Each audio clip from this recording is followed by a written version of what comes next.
They say you can tell a lot about a place by the way they treat someone who walks in without a title. And let me tell you something. In a cold Monday morning in downtown Denver, a tech company called Stratix Systems found out exactly who they were. Not by some big expose, not by a lawsuit or protest, but by a man who said almost nothing at all. That morning started out like any other for them. The lobby floor gleamed under the white LED panels, soft jazz played overhead, and folks in crisp blazers bustled about, phones in one hand and coffee in the other. They were too busy to notice the quiet man standing across the street, his hands tucked in the pockets of a tailored charcoal coat, his eyes fixed on the glass doors like he was measuring the soul of the building. His name was Darius Holt. No entourage, no flashy watch or security detail. Just clean lines, leather shoes, and the quiet confidence of someone who had already made it. He didn't wear his wealth on his sleeve. But if you looked closely, you'd see the kind of taste only old money or new genius could afford. His driver, a former Marine named Marcus, leaned out the car window. "You sure you don't want backup?" he asked. Darius smiled faintly. "I'd rather see them for who they really are," he said. And with that, he walked across the street, one step at a time, steady as a heartbeat.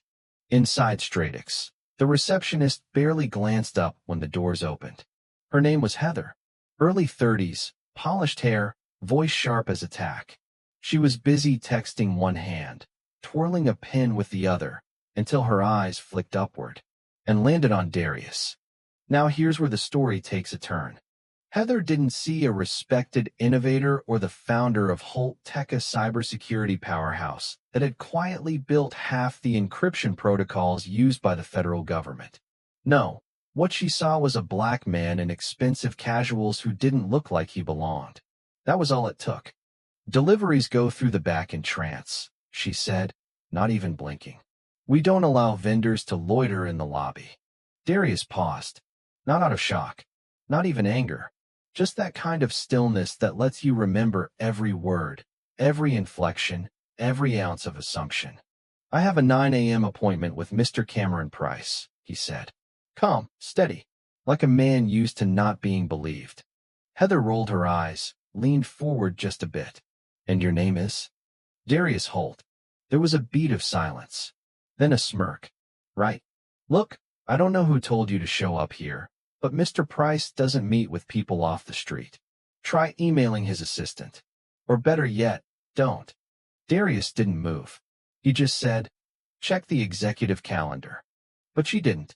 Instead, she waved security over. 2 guards. One older, paunchy, badge nearly falling off his belt. The other younger, taller, the kind who thought intimidation was a job description. "Sir, I'm going to need you to leave," the taller one said, already reaching. Darius gave one last warning. "You're making a mistake. A big one." Heather crossed her arms. "You should dress the part next time. This isn't a bus station." And just like that, they put their hands on him. Didn't matter how calmly he spoke. Didn't matter that his name had been printed on a dozen internal memos that very week. They escorted him out like a trespasser. Upstairs, in the mezzanine overlooking the lobby, a junior systems analyst named Janelle watched everything unfold. She recognized him immediately. Darius Holt had been on the cover of Forbes, the keynote speaker at the last National Cybersecurity Summit. She had quoted him in her thesis. But like a lot of folks in her position, Janelle stayed quiet.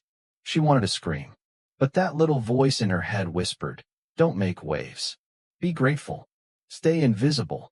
30 minutes later, Heather was bragging about how she shut down a scammer. One of her co-workers, a woman named Alyssa, froze mid-sip of her latte. "Wait, Darius Holt? Gray coat, maybe mid-40s? Tall?" Heather blinked. "Yeah. What?" Alyssa nearly dropped her cup. "Oh my God. You threw out the CEO of Holt Tech. Cameron's been trying to close a deal with him for months." That moment, that was the start of the end. Emails started flying. Screens lit up. Cameron Price stormed out of his meeting with the Department of Defense to find his entire floor in chaos. The video footage had already been leaked internally. Heather's voice, Clear as day. You should dress the part. Cameron called HR, called legal, called Holt Tech. He begged for Darius. But the response came back fast and brutal.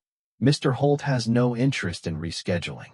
All pending partnerships terminated. What they didn't know was that Darius had walked straight to his suite at the Astor downtown, sat by the window, and without saying a word to the press, canceled over $500 million in contracts with Stratix. Just like that. The fallout was instant. Stock plummeted. Government clients walked away. Investors panicked. The press got wind of it before the PR team even met. Heather was fired the same day. HR didn't even sugarcoat it. Janelle, meanwhile, submitted her resignation 2 weeks later. She sent her application to the newly announced Holt Center for Emerging Tech, a nonprofit Darius had just funded. 3 months later, she was named Director of Innovation. And the building Stratix once owned? The one with the sterile lobby and cold reception desk. It was sold at auction 6 months later. Guess who bought it? Darius did. Quietly. No press conference. No ceremony. He gutted the lobby, ripped out the desk, and turned it into an open space filled with murals, 3D printers, drone labs, and a mentorship hall where kids from overlooked neighborhoods came to build their future. The old boardroom became a media lab. Janelle taught classes in the room she once sat silent in. And above the entryway, engraved in bronze, were the words, "You belong here." Always. Cameron Price? He faded from the news cycle, eventually took a consultant job in Austin. Heather tried applying to 36 startups, but couldn't escape her digital footprint. Her face had gone viral. Her words played on loop anytime someone searched her name. Darius never gave an interview, never gloated. When asked privately why he made the decision to buy the building, he simply said, "Because I wanted to make sure no one else got turned away at that door." So, tell me, what would you have done in that lobby?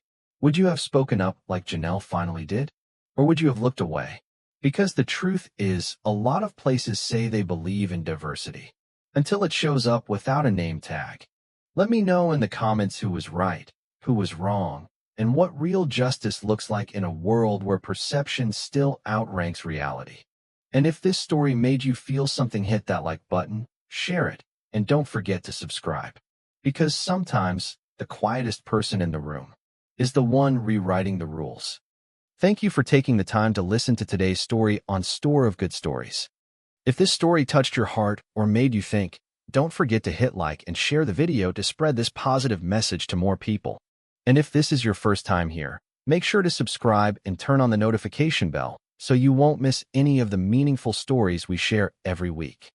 Your support is the biggest motivation for Store of Good Stories to keep bringing heartfelt and valuable stories to you. See you in the next video.